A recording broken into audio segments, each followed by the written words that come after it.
Assalamualaikum warahmatullahi wabarakatuh. Halo teman-teman semua, pada video kali ini aku akan membahas sebuah topik menarik dalam studi Islam, yaitu tentang ilmu kalam serta aliran-alirannya, khususnya aliran Mu'tazilah dan aliran Al-Asy'ariyah.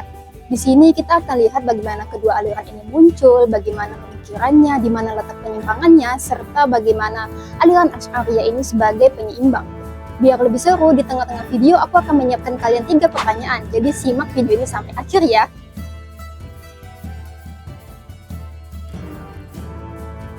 Nah, sebelum kita masuk pembahasan aliran-alirannya, kita harus memahami dulu apa itu ilmu kalam.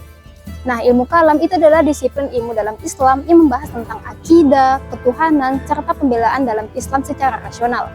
Ilmu ini berkembang karena banyaknya tantangan pemikiran seperti filsafat Yunani, perdebatan politik, hingga kepercayaan umat Islam setelah wafatnya Nabi Muhammad Rasulullah SAW. Bayangkan dunia Islam pada abad ke-8, kejayaan sedang berkembang, ilmu pengetahuan diterjemahkan dalam berbagai bahasa, dan para ilmuwan berdiskusi dari masjid ke masjid.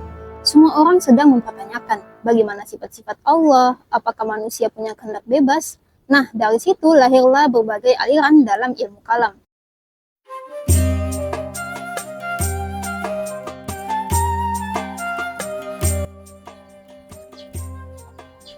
Secara umum, beberapa aliran besar dalam ilmu kalam yaitu adalah: yang pertama adalah Khawarij, sangat tekstual, keras dalam tafsir. Yang kedua adalah Murji'ah, longgar, menunda penilaian iman. Yang ketiga adalah Murji'ah, sangat rasional dan mengedepankan logika. Yang keempat adalah Asy'ariyah, mengambil jalan tengah antara akal dan wahyu. Yang kelima Maturidiyah, juga moderat tapi dekat dengan Asy'ariyah. Tapi video kali ini kita akan membahas 2 aliran besar yang sangat berpengaruh pada sejarah ortodoksi Islam, yaitu yang pertama Mu'tazilah, lalu yang kedua Asy'ariyah.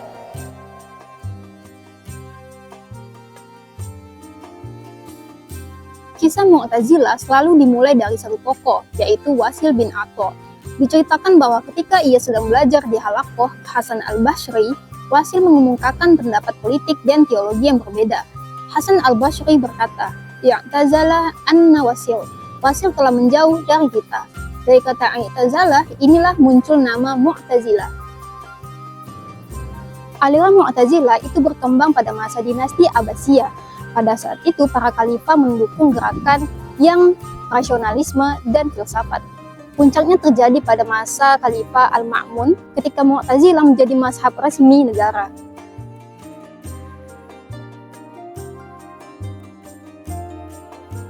Mu'tazilah memiliki 5 prinsip utama atau al-usul al-khamsah. Yang pertama adalah tauhid. Tauhid adalah Tuhan tidak memiliki sifat yang berdiri sendiri selain zatnya. Yang kedua adalah keadilan Tuhan, yaitu manusia menciptakan perbuatannya sendiri. Yang ketiga, janji dan ancaman, yaitu pelaku dosa besar pasti masuk neraka jika tidak tobat. Yang keempat, manzilah baina al-manzilatain, yaitu pelaku dosa besar bukan mukmin juga bukan kafir. Yang kelima, amar ma'ruf nahi munkar, yaitu bahkan bisa menggunakan kekuatan. Sekilas terlihat konsisten, namun ada beberapa penyimpangan rasional yang membuat ulama ahlu sunnah itu mengkritiknya.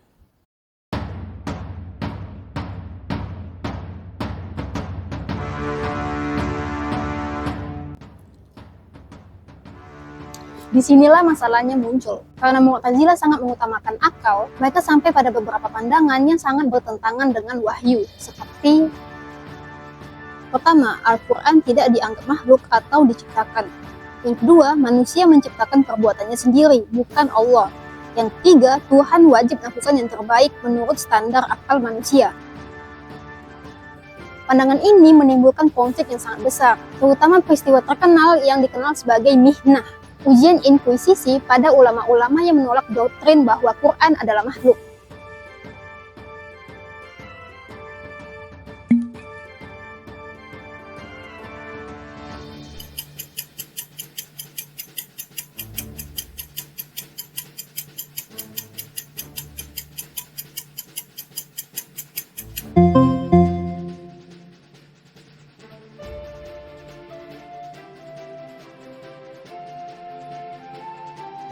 Waktunya memperkenalkan tokoh yang akan mengubah arah sejarah teologi Islam,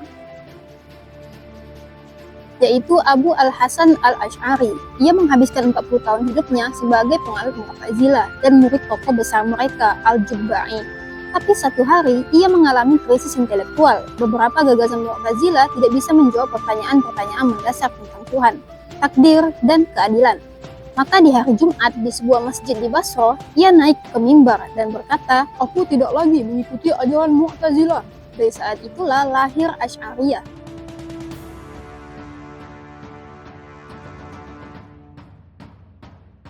Asy'ariyah adalah jalan tengah, tidak anti akal tapi tidak mendewakan akal seperti Mu'tazilah. Beberapa ajaran pokoknya.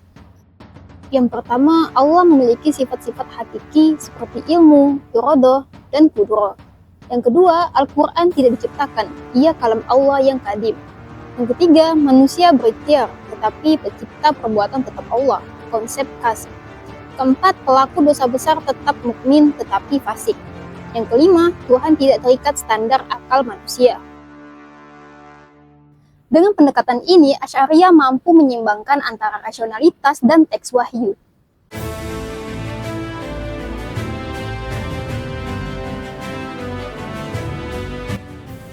Secara garis besar, Asy'ariyah meluruskan beberapa hal. Yang pertama, mengembalikan doktrin sifat-sifat Allah. Yang kedua, menegaskan bahwa manusia tidak menciptakan perbuatannya. Yang ketiga, menolak bahwa Tuhan wajib melakukan sesuatu. Yang keempat, menolak doktrin Quran makhluk. Dengan ini, Asy'ariyah menjadi pilar utama teologi Sunni hingga kini.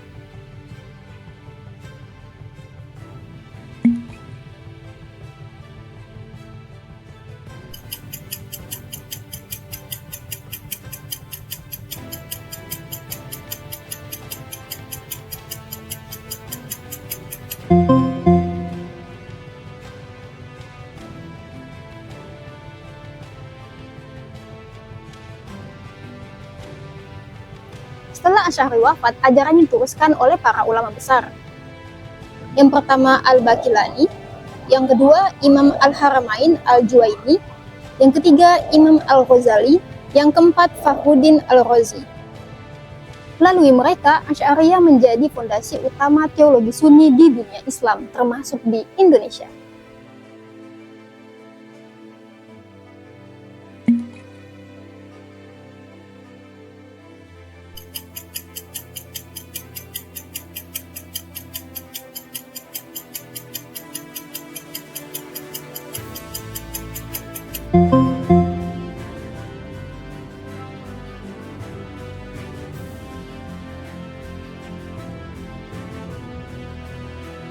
Dari pembahasan ini, kita bisa simpulkan bahwa Mu'tazilah adalah aliran nasionalis yang pernah sangat berpengaruh. Namun beberapa pandangannya terlalu ekstrem dan bertentangan dengan Nash. Asy'ariyah pun datang sebagai penyeimbang, penggabungan antara akal dan wahyu secara harmonis.